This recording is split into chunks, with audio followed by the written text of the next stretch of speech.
Remember that we are new creation. The The Bible says the old is gone. The The new has come. new We are not talking about the old.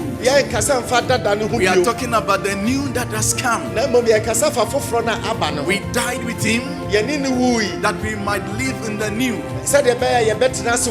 Sometimes we believe so much that we can sin more than believing that we can lead a holy life.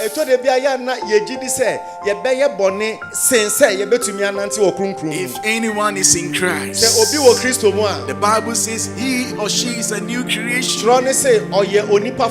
The old is gone. The new has come.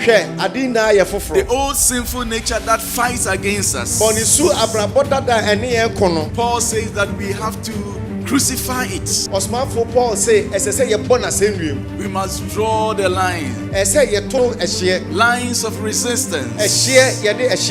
We should discipline our appetites and not allow the old to rule again.